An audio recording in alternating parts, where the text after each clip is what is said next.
സിംഹരാജാവ് ഒരു ദിവസം കാട്ടിലൂടെ നടക്കുമായിരുന്നു. അപ്പൊ അവിടെ ഒരു കുറുക്കൻ മറ്റൊരു കുറുക്കനുമായി അടിപിടി കൂടുമായിരുന്നു. ഈ കുറുക്കൻ ഇപ്പൊ മറ്റേ കുറുക്കനെ കൊന്നുകളി. ഏയ് ഇടവളെ! അയ്യോ എന്റെ ദൈവമേ, സിംഹരാജാവ് എത്തിയല്ലോ, വേഗം ഓടിപ്പോ. സിംഹരാജാവിനെ കണ്ടപ്പോ തന്നെ ആ കുറുക്കൻ അവിടുന്ന് ഓടിപ്പോയി. എന്റെ കാല്! വിഷമിക്കേണ്ട കുറുക്ക, മരുന്ന് വെച്ച് കെട്ടുന്ന കാര്യം ഞാൻ നോക്കിക്കോളാം. സിംഹരാജാവ് കുറുക്കന്റെ മുറിവ് പറ്റിയ ഭാഗത്ത് മരുന്ന് തേച്ചു കൊടുത്തു. ഞാൻ നിന്നോട് എത്ര പറഞ്ഞിട്ടുണ്ട് മറ്റുള്ളവരുടെ കാര്യത്തിൽ ശ്രദ്ധിക്കരുതെന്ന്. കണ്ടില്ലേ എത്രയധികം മുറിവുണ്ടെന്ന്. സിംഹരാജാവേ, ഞാൻ എന്റെ അനിയനെ അന്വേഷിച്ചു പോവായിരുന്നു. അപ്പൊ എവിടുന്നോ ഒരു കുറുക്കൻ എന്നെ ഓടി വന്ന് ആക്രമിച്ചു. ഞാനിപ്പോ കൃത്യസമയത്ത് വന്നില്ലായിരുന്നെങ്കിൽ നിന്റെ അവസ്ഥ എന്താകുമെന്നറിയോ? അതെനിക്കറിയാം. ഇനി ഇവിടെ നിന്നും എന്റെ അനുവാദമില്ലാതെ നീ എങ്ങോട്ടും പോകരുത്. ശരി സിംഹരാജാവേ. ഇത് പറഞ്ഞതിനു ശേഷം സിംഹരാജാവ് അവിടുന്ന് തിരിച്ചുപോയി. സിംഹരാജാവ് നടന്നു പോയ വഴിയിൽ ഒരു ഭാഗത്തായൊരു കരടി നിൽപ്പുണ്ടായിരുന്നു. മഹാരാജാവേ, ഞാൻ എന്റെ അതിർത്തി വിട്ട് അപ്പുറത്തേക്കൊന്ന് സഞ്ചരിച്ചോട്ടെ? പറ്റില്ല. ഈ സമയത്ത് നീ അങ്ങോട്ട് പോയാൽ അപകടമാണ്. എനിക്ക് അങ്ങോട്ട് പോയേ പറ്റൂ മഹാരാജാവേ. എന്റെ വല്യച്ഛന്റെ മകന്റെ അവസ്ഥ വളരെ മോശമാണ്. അത് ശരി, ഞാൻ വേണമെങ്കിൽ നിന്നെ നിന്റെ വല്യച്ഛന്റെ അടുത്ത് കൊണ്ടുവിടാം. സിംഹരാജാവ് കരടിയെ വല്യച്ഛന്റെ വീട്ടിലേക്ക് കൂട്ടിക്കൊണ്ടുപോയി. അതിനുശേഷം തിരിച്ചുവന്ന് സിംഹരാജാവ് സിംഹാസനത്തിലിരുന്നു. ഞാൻ ഇന്നൊരു പ്രധാനപ്പെട്ട കാര്യം പറയാനാണ് നിങ്ങളെയൊക്കെ വിളിച്ചു കൂട്ടിയിരിക്കുന്നത്. അറിയോ മഹാരാജാവേ, അങ്ങക്ക് എന്താണ് പറയാനുള്ളത്? കുറച്ചു കാലമായി കാട്ടിനു പുറത്ത് വിചിത്രമായ മൃഗങ്ങൾ കറങ്ങി നടക്കുന്നുണ്ട്. അവ ഇവിടെയുള്ള പാവം മൃഗങ്ങളെ കൊന്നു തിന്നാൻ സാധ്യതയുണ്ട്. അതുകൊണ്ട് ആരും എന്റെ സമ്മതമില്ലാതെ ഈ കാട് വിട്ടു പോകാൻ പാടുള്ളതല്ല. മഹാരാജാവ് പറയുന്നത് പോലെ ചെയ്യാം. സിംഹരാജാവ് ഒരുപാട് വർഷങ്ങളായി കാട്ടിലെ രാജാവായി വാഴുന്നു. അതുകൊണ്ട് തന്നെ സിംഹരാജാവിനെ അവിടെ എല്ലാവർക്കും നല്ല വിശ്വാസമായിരുന്നു. ഒരു ദിവസം രാജാവ് കരടിയോട് എന്താ പറഞ്ഞെന്നോ? കരടി, നമുക്ക് രണ്ടുപേർക്കും അടുത്തുള്ള കാട് വരെ ഒന്ന് പോയിട്ട് വരാം. പക്ഷേ അങ്ങല്ലേ എന്നോട് അങ്ങോട്ട് പോവരുതെന്ന് പറഞ്ഞത്? അതെ, ഞാനിപ്പോ നിന്റെ കൂടെ ഉണ്ടല്ലോ, അതുകൊണ്ട് നീ ഭയപ്പെടേണ്ട യാതൊരു കാര്യവുമില്ല. സിംഹരാജാവും കരടിയും സംസാരിക്കുന്നത് മാറി നിന്ന് മാൻകുട്ടി കേൾക്കുന്നുണ്ടായിരുന്നു. ഞങ്ങളെ മാത്രം എന്താ മഹാരാജാവ് പുറത്ത് കൊണ്ടുപോവാത്ത? ഇപ്പൊ കരടിയുടെ കൂടെ പുറത്തേക്ക് പോകുന്നുണ്ടല്ലോ. സിംഹരാജാവ് കരടിയും കൂട്ടിക്കൊണ്ട് പോയി. അങ്ങനെ സന്ധ്യ കഴിഞ്ഞപ്പോ സിംഹരാജാവ് മാത്രം തനിച്ചു വന്നു. അപ്പൊ മാൻകുട്ടി സിംഹരാജാവിനോട് എന്താ ചോദിച്ചെന്നറിയോ? സിംഹരാജാവേ, എന്താ തനിച്ച് തിരിച്ചു വന്ന്? കരടി എവിടെ പോയി? പോയപ്പോ കരടി കൂടെ ഉണ്ടായിരുന്നല്ലോ. അവരിന്ന് അവന്റെ സ്വന്തക്കാരുടെ വീട്ടിലാ താമസിക്കുന്നത്. ഇത് കേട്ടപ്പോ മാൻകുട്ടിക്ക് വളരെയധികം സങ്കടം വന്നു. എന്നാലും ആർക്കും സിംഹരാജാവിനെ സംശയിക്കാൻ പറ്റില്ലല്ലോ. അതുകൊണ്ട് തന്നെ ആ സംശയം തീർക്കാതെ മാൻകുട്ടി അവിടെ നിന്ന് ഓടിപ്പോയി. പിറ്റേന്ന് സിംഹരാജാവ് മാൻകുട്ടിയോട് എന്താ പറഞ്ഞെന്നോ? മാൻകുട്ടി, ഞാൻ കരടിയെ തിരിച്ചു കൊണ്ടുവരാൻ കാടിന് പുറത്തേക്ക് പോവുകയാണ്. നിനക്ക് എന്റെ കൂടെ അങ്ങോട്ട് വരണമെന്നുണ്ടോ? അങ്ങയുടെ കൂടെയാ? ഞാനും ഉണ്ട് മഹാരാജാവേ, ഞാനും കൂടെ വന്നോട്ടെ. ഞാൻ കുറെ നാളായിട്ട് കാട്ടിന്ന് പുറത്തു പോയിട്ടില്ല. എന്താ പറയുന്നത്? എന്തൊരു ചോദ്യമാണിത്? ശരി, എന്നാ നീയും കൂടി വാ. ഇഷ്ടമാണെങ്കിൽ ആ ആട്ടിൻകുട്ടിയോടും വരാൻ പറഞ്ഞോളൂ. വേണ്ട മഹാരാജാവേ, എനിക്ക് പുറത്തേക്ക് പോകുന്ന കാര്യം ഓർക്കുമ്പോ തന്നെ പേടിയാ. സിംഹരാജാവ് പോയിട്ട് വരൂ. സിംഹരാജാവ് മാൻകുട്ടിയെയും വരയൻ കുതിരയെയും കൂട്ടിക്കൊണ്ടുപോയി. അങ്ങനെ അന്നും സൂര്യൻ അസ്തമിച്ചു. ഇപ്രാവശ്യവും സിംഹരാജാവ് തനിയെ തിരിച്ചു വന്നു. ഈ സമയത്ത് ആട് മാൻകുട്ടിയോട് എന്താ പറഞ്ഞെന്നറിയോ? ജിമ്മി, നിന്റെ അനിയത്തി മഹാരാജാവിന്റെ കൂടെ പോയതല്ലേ, പക്ഷെ ഇപ്പൊ കൂടെ കാണുന്നില്ലല്ലോ. വാ, നമുക്ക് രാജാവിനോട് ചോദിക്കാം. അങ്ങനെ രണ്ടുപേരും കൂടെ സിംഹരാജാവിന്റെ അടുത്തേക്ക് പോയി. രാജാവേ, എന്റെ അനിയത്തി എങ്ങോട്ട് പോയി? അവളെ മഹാരാജാവല്ലേ കൂട്ടിക്കൊണ്ടുപോയത്? നീ എന്താ എന്നോട് ഈ പറയുന്നത് മാൻകുട്ടി? ഞങ്ങള് രണ്ടുപേരും ഒരുമിച്ചാണല്ലോ കാട്ടിൽ തിരിച്ചെത്തിയത്. പക്ഷെ അവര് രണ്ടുപേരും ഇതുവരെ ഇങ്ങോട്ട് തിരിച്ചു വന്നില്ല. ഒരുപക്ഷെ അവര് മറ്റേതെങ്കിലും ജോലിക്ക് വേണ്ടി പോയിരിക്കുന്നതാണെങ്കിലോ? അറിയില്ല, പക്ഷെ അവരെ കുറിച്ച് ഓർക്കുമ്പോ എനിക്കെന്തോ പേടിയാവുന്നു. നിങ്ങൾ ഭയപ്പെടേണ്ട. അവരെ തിരിച്ചു കൊണ്ടുവരേണ്ടത് എന്റെ മാത്രം ഉത്തരവാദിത്വമാണ്. ഇപ്പോൾ നിങ്ങൾ വീട്ടിലോട്ട് ചെല്ല്. നമുക്ക് നാളെ നോക്കാം. ഇത് പറഞ്ഞിട്ട് സിംഹരാജാവ് ഗുഹയിലേക്ക് പോയി. രാത്രി നേരത്ത് സിംഹരാജാവ് ആടിനെ ഗുഹയിലേക്ക് വിളിപ്പിച്ചു. പറയൂ മഹാരാജാവേ, എന്തിനാ എന്നെ ഈ സമയത്ത് ഇങ്ങോട്ടേക്ക് വിളിപ്പിച്ചത്?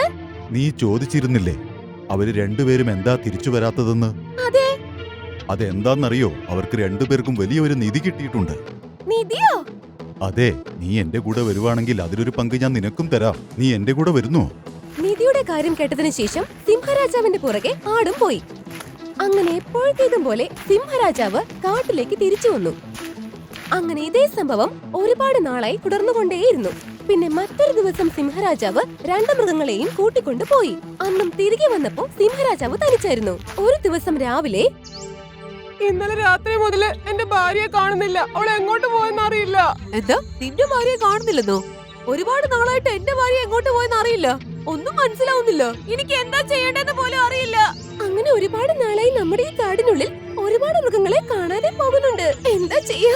പക്ഷേ ഇതുവരെ നമുക്ക് ആർക്കും അറിയില്ല അവരിപ്പോ എവിടെയാണ് ഉള്ളതെന്ന്. നമുക്ക് അവരെ കണ്ടുപിടിക്കണം.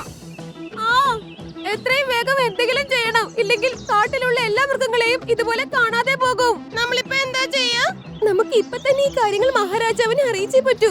കാട്ടിലുള്ള എല്ലാ മൃഗങ്ങളും അടുത്ത ദിവസം മഹാരാജാവിനെ കാണാൻ പോയി. രാജാവേ, കഴിഞ്ഞ ഒരുപാട് നാളുകളായി കാട്ടിലെ കുറെ മൃഗങ്ങളെ കാണാതെയാവുന്നുണ്ട്. എന്താ അങ്ങനെ വരാൻ വഴിയില്ലല്ലോ? അങ്ങനെ നടക്കുന്നുണ്ട്. അത് സത്യമായ കാര്യമാണ്. അതുകൊണ്ടല്ലേ ഞാൻ നിങ്ങളോട് പറഞ്ഞത് ഈ കാട് വിട്ട് ആരും പുറത്തു പോകരുതെന്ന്. എന്താണ് ഇങ്ങനെ സംഭവിക്കുന്നത്? ഓർമ്മയിരിക്കട്ടെ, എന്റെ അനുവാദമില്ലാതെ ആരും ഈ കാട് വിട്ട് പുറത്തു പോകരുത്. അവരുടെ സങ്കടം പറഞ്ഞതിന് ശേഷം എല്ലാ മൃഗങ്ങളും അവിടുന്ന് തിരിച്ചുപോയി. തിരിച്ചു പോകുന്ന വഴിയിൽ എല്ലാവരും അങ്ങോട്ടും ഇങ്ങോട്ടും സംസാരിച്ചു. അതെ, കാട്ടിലുള്ള എല്ലാ മൃഗങ്ങളെയും സിംഹരാജാവ് തന്നെയല്ലേ കൂട്ടിക്കൊണ്ടുപോയത്? പിന്നെന്താ ഒന്നും അറിയാത്തതുപോലെ പെരുമാറുന്നത്? എനിക്കറിയില്ല, പക്ഷെ നമ്മളിത് ഒരിക്കലും വെറുതെ വിടരുത്. അടുത്ത ദിവസം രാവിലെ സിംഹരാജാവ് വീണ്ടും രണ്ട് മൃഗങ്ങളെയും കൂട്ടി കാടിന്റെ പുറത്തേക്ക് പോയി. ആ സമയത്ത് കുറുക്കനും ആടും അവർ പോകുന്നത് ശ്രദ്ധിച്ചുകൊണ്ട് നിന്നു. നോക്കിയേ, സിംഹരാജാവ് രണ്ട് മൃഗങ്ങളെയും കൊണ്ട് പോകുന്നു. ശരി, വാ നമുക്ക് അവരുടെ പുറകെ പോകാം. എന്താ ഇവിടെ നടക്കുന്നതെന്ന് നമുക്കും അറിയാലോ. അങ്ങനെ കുറുക്കനും ആടും സിംഹരാജാവിന്റെ പുറകെ നടന്നുപോയി. അങ്ങനെ അവര് കുറെ ദൂരം നടന്നു. അങ്ങനെ ഒരുപാട് ദൂരത്തേക്ക് സിംഹരാജാവ് മൃഗങ്ങളെയും കൂട്ടിക്കൊണ്ട് പോയി. അവർ ആ സ്ഥലത്ത് ചെന്നപ്പോ ഒരുപാട് വലിയ കൂടാരങ്ങൾ അവിടെ ഉണ്ടായിരുന്നു. കൊള്ളാം സിംഹമേ, ഇന്ന് വലിയ മൃഗങ്ങളെ കൂട്ടിക്കൊണ്ട് വന്നിട്ടുണ്ടല്ലോ. അതേതായാലും നല്ല കാര്യമാണ്. സോൾജിയേഴ്സ്, ഈ രണ്ട് മൃഗങ്ങളെയും കൊണ്ടുപോയി കൂട്ടിലടയ്ക്ക്. മനസ്സിലായോ?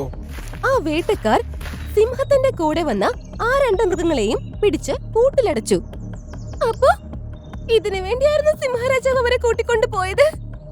ആയിരിക്കും. എന്തിനാ ഇങ്ങനെ ചെയ്തത്? ഇത് നമ്മൾ തീർച്ചയായും കണ്ടുപിടിക്കണം. അങ്ങനെ ഇവര് രണ്ടുപേരും കാട്ടിലേക്ക് തിരിച്ചു വന്ന് മറ്റെല്ലാ മൃഗങ്ങൾക്കും സത്യങ്ങൾ പറഞ്ഞു കൊടുത്തു. എന്ത്? നമ്മുടെ സിംഹരാജാവ് ഇവിടെയുള്ളവരൊക്കെ പിടിച്ച് വേട്ടക്കാർക്ക് കൊടുക്കുന്നെന്നോ? അതേ പുള്ളിപ്പലി, അത് ഞാൻ എന്റെ കണ്ണുകൊണ്ട് കണ്ടതാ. ഇതെങ്ങനെ സത്യമാണെങ്കിൽ നമുക്ക് എല്ലാവർക്കും ചേർന്ന് അവനെ ശരിയാക്കണം.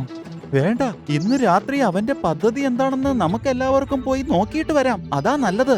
നമ്മളെല്ലാവരും നമ്മുടെ ശക്തി ഉപയോഗിച്ച് നമ്മുടെ മൃഗങ്ങളെയൊക്കെ തിരിച്ചു കൊണ്ടുവരും. ശരി. അങ്ങനെ രാത്രിയായപ്പോ കുറുക്കനും പുലിയും ചേർന്ന് ആരും കാണാതെ പതുങ്ങി പതുങ്ങി വേട്ടക്കാരുള്ള സ്ഥലത്തേക്ക് പോയി. അങ്ങനെ രണ്ടുപേരും അവിടെ എത്തിയപ്പോ ആ കാഴ്ച കണ്ട് ഞെട്ടിപ്പോയി. ഇത് നമ്മുടെ സിംഹരാജാവല്ലേ? അപ്പൊ ഇവിടെയുള്ളത് മഹാരാജാവാണെങ്കിൽ അപ്പൊ മറ്റവനാരാ? ഇവൻ നമ്മുടെ മൃഗങ്ങളെയൊക്കെ വേട്ടക്കാർക്ക് പിടിച്ചു കൊടുക്കുകയാണല്ലോ. ഒരുപക്ഷെ ഇനി രാജാവിനെ പോലെ ഇരിക്കുന്ന മറ്റൊരു സിംഹമായിരിക്കോ? ഒരേ പോലെ ഇരിക്കുന്നത് കൊണ്ട് കാട്ടിലുള്ള എല്ലാ മൃഗങ്ങളെയും ഇങ്ങോട്ട് കൂട്ടിക്കൊണ്ട് വന്നതാവാം. വാ, നമുക്ക് ഷേർ സിംഗിനെ കണ്ടുപിടിക്കാൻ നോക്കാം. അങ്ങനെ രണ്ടുപേരും സിംഹരാജാവിന്റെ അടുത്തേക്ക് പോയി. സിംഹരാജാവേ, അങ്ങെങ്ങനെയാ ഈ കൂട്ടിൽ അകപ്പെട്ടത്? എന്നെ പോലെയുള്ള മറ്റൊരുത്തിന് ഇവിടെയുണ്ട്. അതുകൊണ്ടാ ഞാൻ ഇങ്ങനെ ആയിപ്പോയത്. അവൻ എന്റെ സിംഹാസനത്തിൽ ഇരുന്ന് എല്ലാ മൃഗങ്ങളെയും പിടിച്ചുകൊണ്ടുവന്ന് ഇപ്പൊ എന്നെ കൂട്ടിലടച്ചിരിക്കുകയാണ്. എന്ത്? ഇവിടത്തെ വേട്ടക്കാർക്കായി നമ്മുടെ പോലുള്ള മൃഗങ്ങളെ കൊണ്ടുവന്ന് വിൽക്കുന്നു. ആ വേട്ടക്കാരെങ്ങാനും നിങ്ങളെ കണ്ടാൽ നിങ്ങളെയും പിടിച്ചു കൂട്ടിലടയ്ക്കും. അതുകൊണ്ട് പെട്ടെന്ന് ഇവിടുന്ന് പൊയ്ക്കോ. ആ സമയത്താണ് വേട്ടക്കാര് വരുന്നത് കണ്ടത്. അവരെ കണ്ടപ്പോ തന്നെ പുലിയും കുറുക്കനും അവിടുന്ന് പെട്ടെന്ന് കാട്ടിലേക്ക് ഓടിപ്പോയി. ആ സിംഹം നമ്മുടെ രാജാവിന്റെ രൂപത്തിൽ വന്ന് നമ്മളെ പറ്റിക്കാൻ നോക്കുകയാ. അതെ, അവർ ചെയ്യുന്ന കാര്യങ്ങൾ ഒട്ടും ശരിയല്ല. നമുക്ക് അവനെ എന്തായാലും ഒരു പാഠം പഠിപ്പിക്കണം. തൊട്ടടുത്ത ദിവസം പുലിയും കുറുക്കനും സിംഹരാജാവിനെ പോലെയുള്ള മറ്റൊരു സിംഹത്തിന്റെ അടുത്തേക്ക് പോയി. കള്ള രാജാവ് നീണാൽ വാഴട്ടെ. കള്ളരാജാവോ? ആരാ കള്ളരാജാവ്? ഞങ്ങൾ അങ്ങേക്കുറിച്ചാണ് പറയുന്നത് സിംഹരാജാവേ. ഞങ്ങളും ആ വേട്ടക്കാരുടെ സുഹൃത്തുക്കൾ തന്നെയാണ് കള്ളരാജാവേ. അങ്ങനെയാണോ? അതെ, അവര് ഞങ്ങളെ ഒരു രഹസ്യം പറയാൻ ഏൽപ്പിച്ചിട്ടുണ്ട്. രഹസ്യമോ? അതെ, അവരെന്താ പറഞ്ഞെന്ന് വെച്ചാ ഇന്ന് രാത്രി 12 മണിക്ക് ശരിക്കുള്ള സിംഹരാജാവിനെയും കൂട്ടി പട്ടണത്തിലേക്ക് പോകുവാണെന്ന്. അവരിവിടെ നിന്ന് പോകുന്നതിന് മുമ്പ് അങ്ങേ ഇവിടുത്തെ രാജാവാക്കാൻ അവർ ആഗ്രഹിക്കുന്നുണ്ട്. അതുകൊണ്ടാണ് അങ്ങയെ വിളിപ്പിച്ചിരിക്കുന്നത്.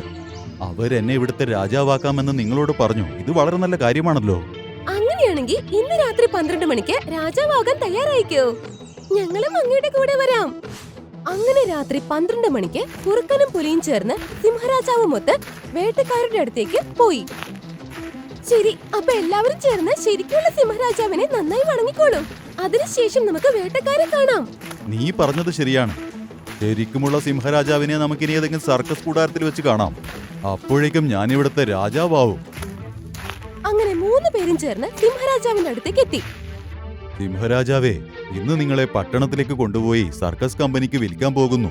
പിന്നെ നിന്റെ സ്ഥാനത്ത് എന്നെയാണ് രാജാവാക്കാൻ പോകുന്നത്.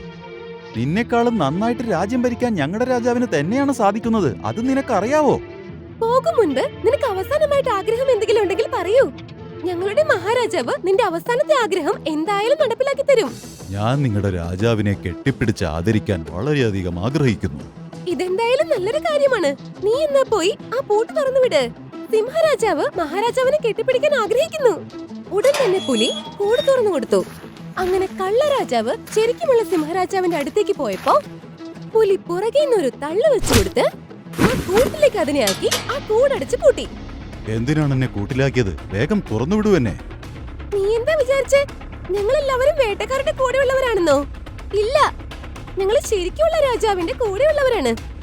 ഞങ്ങളുടെ രാജാവിനെ നീ ദ്രോഹിച്ചപ്പോ ഞങ്ങൾ നിന്നെയും ദ്രോഹിച്ചു. അത്രേ ഉള്ളൂ കാര്യം. ഇപ്പൊ കാര്യങ്ങൾ സമമായി. ഇപ്പൊ സർക്കസിലെ എനിക്ക് പകരം നീ തന്നെ ചെന്നാ മതി. എന്നാ ഞങ്ങൾ പോയിക്കോട്ടെ ചതിയാ. അങ്ങനെ സിംഹരാജാവും പുലിയും കുറുക്കനും ചേർന്ന് എല്ലാ മൃഗങ്ങളെയും കൂട്ടിൽ നിന്നും തുറന്നുവിട്ട് കാട്ടിനുള്ളിലേക്ക് കൂട്ടിക്കൊണ്ടു പോവുകയുണ്ടായി. എല്ലാ കാട്ടുമൃഗങ്ങളും കാണാതെ പോയ തങ്ങളുടെ കൂട്ടുകാരെ കണ്ട് ശരിക്കും സന്തോഷിച്ചു.